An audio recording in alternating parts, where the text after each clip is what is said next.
guys, I'm back. Oh, I think, yeah, I sound really bad. Or to myself, I do anyways. I'm Andrea. Again, I'm back with another reel for you guys.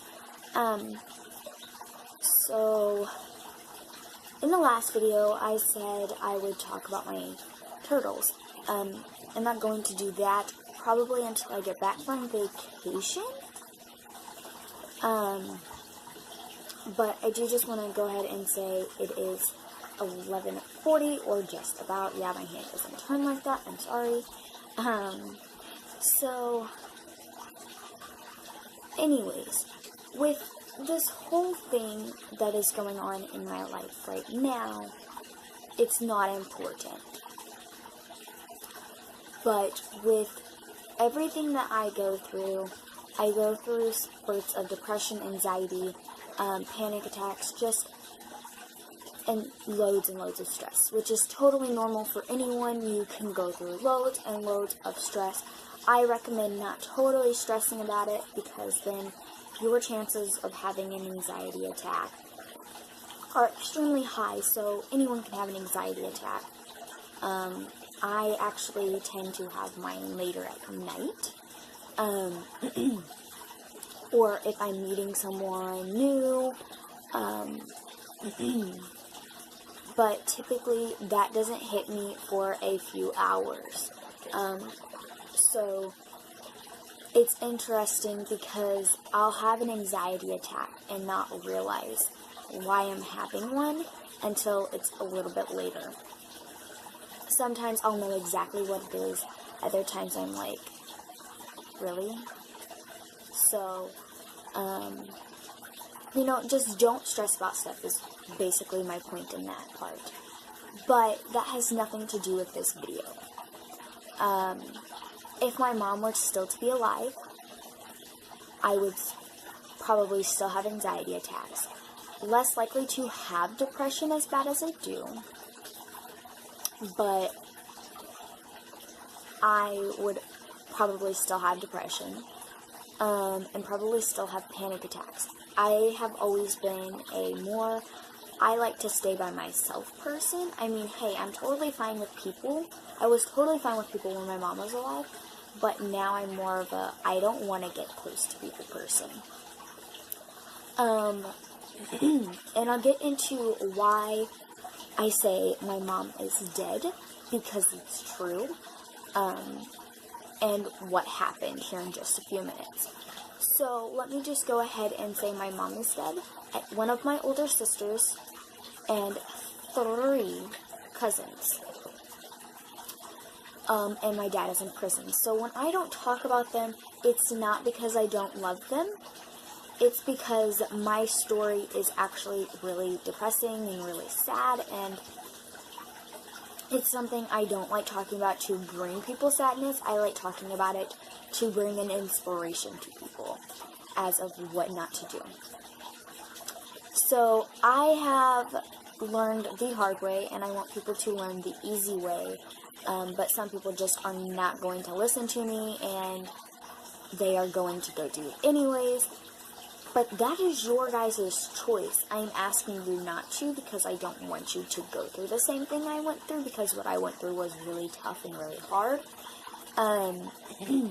But my family still does it.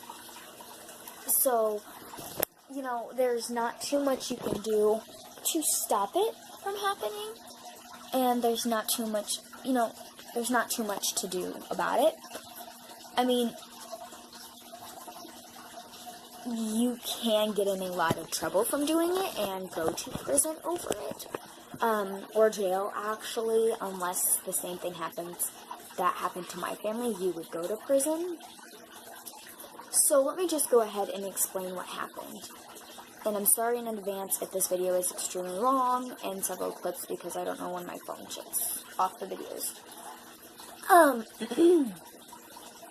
5 years ago, November 23rd, 2019 will be 5 years, okay? I mean 18. What is wrong with me? Words, Andrea. So, 5 years ago this year, on November 23rd, my mom will be gone for 5 years. Wait, what? November 23rd, 2018, my mom will be gone for 5 years. And you'll see me smiling about it because it's better to smile than to cry. That's all I gotta say. So, I lost 5 people at the same time, basically. My sister actually died the day after, which you'll hear me talking about several other sisters. I have 3 other sisters and 1 claimed. So, actually I have several claimed siblings, so just ignore that. But, they had went out that night because it was the weekend before Thanksgiving. At this period of time, in 2013, the 23rd was the weekend, the Saturday before Thanksgiving, okay? And we had went down to my father's side of the family, and, they just wanted to have fun. They drank and they had a party, and no one ate turkey because we were going to wait till that Sunday. But they just wanted to have fun that night. And then the following day after church, we were going to eat. I'm pretty sure I ate anyways because I was hungry and they didn't have food that I wanted or something. I don't remember. But the important part is they were all drunk. Everyone who left the house had alcohol or drugs in their system. And, or both. Some of them had both. I do remember that my dad had gotten in the driver's seat, and they left in my mom's vehicle. It was my dad, my mom, and 3 of my cousins, of which I'm not mentioning names, in that vehicle.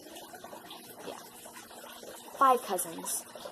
My mom, my dad, and 5 cousins. And then 2 got out of that vehicle and got in with my sister when my parents did not want to come home.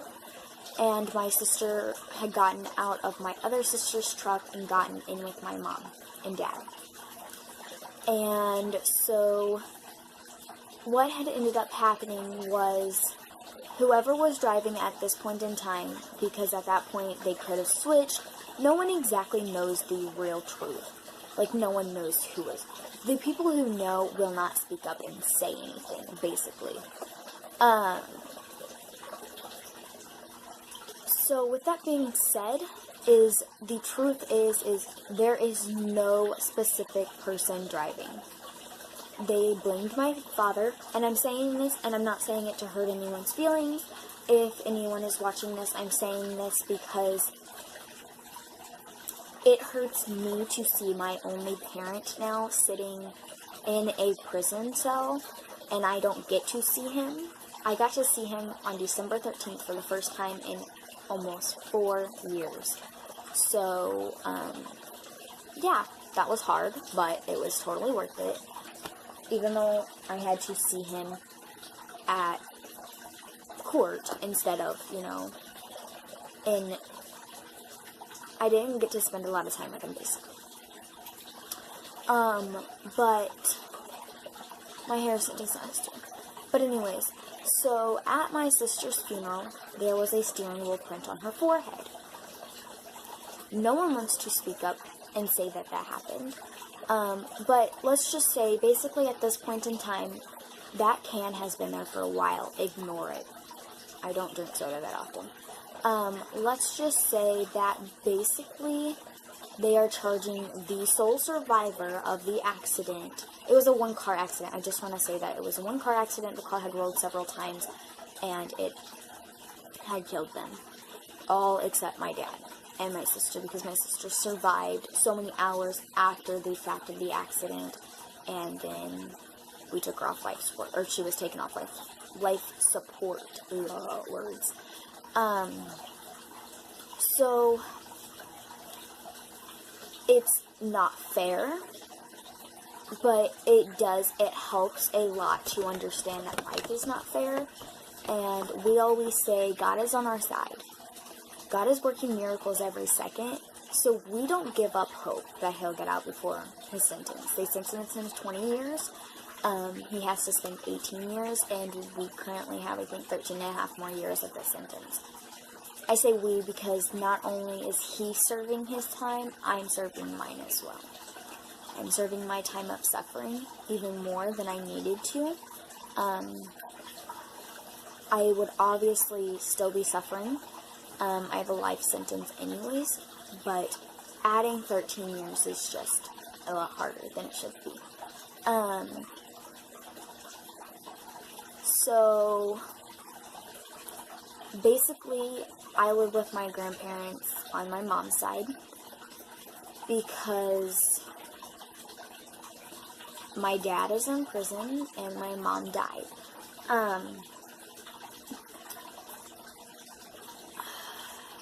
Basically, there's not a lot you can do about it besides sit down and think, she's in a better place. But I also like to say God needed her more. God needed her to be out there to brush Angel's hair. So, yeah. And I'll be right back. I'm going with another clip. I'm going to explain a little bit more of why I even have this topic brought up, okay? Okay. So the reason why I bring up the topic of even this discussion is because every year there's a ton of drunk driving accidents that end in fatality. So the accident that killed my mom was fatal, and they knew it from the get-go. As soon as they seen that the car was upside down and turned facing the other way, they realized just how much more fatal it was. So drunk driving does kill. Drunk driving is extremely high up, but here at this point in time, texting and driving is getting up there as well. So I don't say it to scare people, I say it to send out hope. If you don't grab your phone and you don't text, well then you're not risking someone else's life, right? But if you don't drink alcohol and get in the driver's seat and get behind the wheel and turn on the car, then you're not risking anyone's life either. I mean, every time you get behind a wheel, you are most definitely risking your life and you're risking someone else's life. Because you could slide on something that's not supposed to be in the road and you could crash. But that's less likely to happen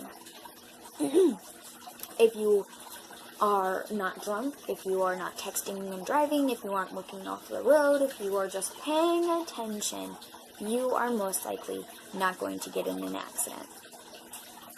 Yes, you can rear end someone, and yes, this can happen, and this can happen, whatever. If you are not texting and driving, then you're not gonna, your chances of getting in an accident are slim. If you're not high or you're not drinking, your chances of getting in an accident are less likely. So if I could go back in time and ask my parents to do one more thing for me, that would be not to get in the vehicle drinking and drunk and whatever else, because that would mean I'd have more time with them. That would mean I would get one more hug and one more I love you and one more kiss and one more, it would give me more time with them. That time was taken away from me, and so now I suffer. I suffer every day. I literally sit down and I keep myself from crying all the time because I know my mom would not be happy with me. If I'm being honest, my mom probably would not be too happy with some of the choices I've made in my past. In the past year, I've made some really, really, really bad mistakes. In the past 2 years, I've made some really, really bad mistakes. But you know what? Every mistake makes you a better you. So while I say that this accident was bad, it was also something good. Something good came out of it. I took something good from something bad. I took the fact that I could have let that whole accident just destroy me and ruin me and make me not want to live. And sometimes I get at that point. But I live every single day for my mom. And I say I'm going to do this for her and I'm going to do that for her. But I could have let the accident just completely ruin me and make me want to commit suicide. But I took the accident and I said, you know what? What can I do with this accident to make it an inspiration to someone else to not do the same thing my family did? And I do. I take it and I say, you know what? If you don't drink and drive, your chances of you killing someone or you being in an accident are slim. Or I say, if you are able to drive and you have your license, then you get behind the wheel and you drive if you don't have alcohol in your system.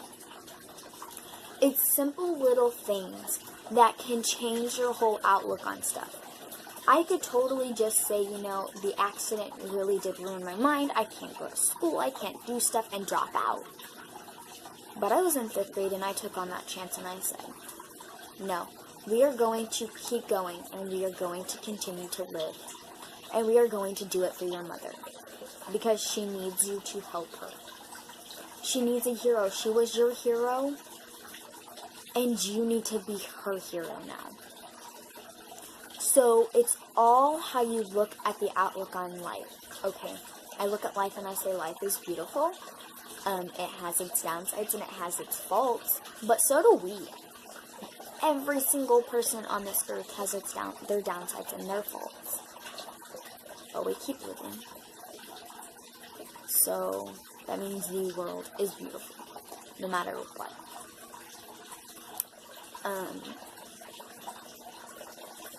I really have nothing else to say, I don't believe.